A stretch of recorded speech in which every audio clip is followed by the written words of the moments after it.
السلام علیکم معزز ناظرین، اگر آپ ہمارے چینل میں نئے ہیں تو ہمارے چینل کو سبسکرائب کر دیں تاکہ ہر نئی آنے والی ویڈیو کا نوٹیفیکیشن آپ کو ملتا رہے۔ ابو ذر رضی اللہ تعالیٰ عنہ سے مروی ہے کہ رسول صلی اللہ علیہ وسلم نے فرمایا،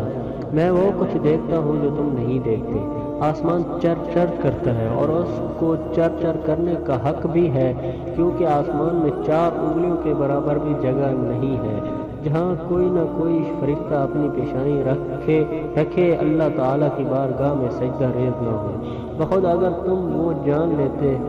جو میں جانتا ہوں تو تم ہنستے کم اور روتے زیادہ، اور تم بستروں پر اپنی عورتوں کے ساتھ لطف اندوز نہ ہوتے،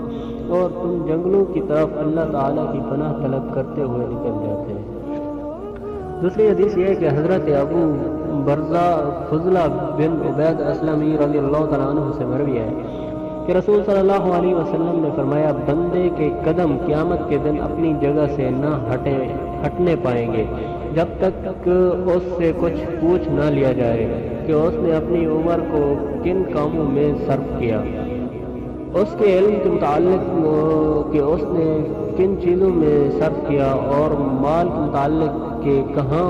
سے اس نے کمایا اور کن مواقع میں خرچ کیا، اور اس کے جسم کے متعلق کہ کن چیزوں میں اسے کھپایا۔ ایک اور حدیث میں آتا ہے کہ حضرت ابو ہریرہ رضی اللہ تعالیٰ عنہ سے مروی ہے کہ حضور صلی اللہ علیہ وسلم نے قرآن مجید کی آیت یومئذ تحدث اخبارہا، جس دن زمین اپنی خبریں بیان کرے گی، تلاوت فرمائی، پھر فرمایا، کیا تم جانتے ہو کہ اس کی خبریں کیا ہیں؟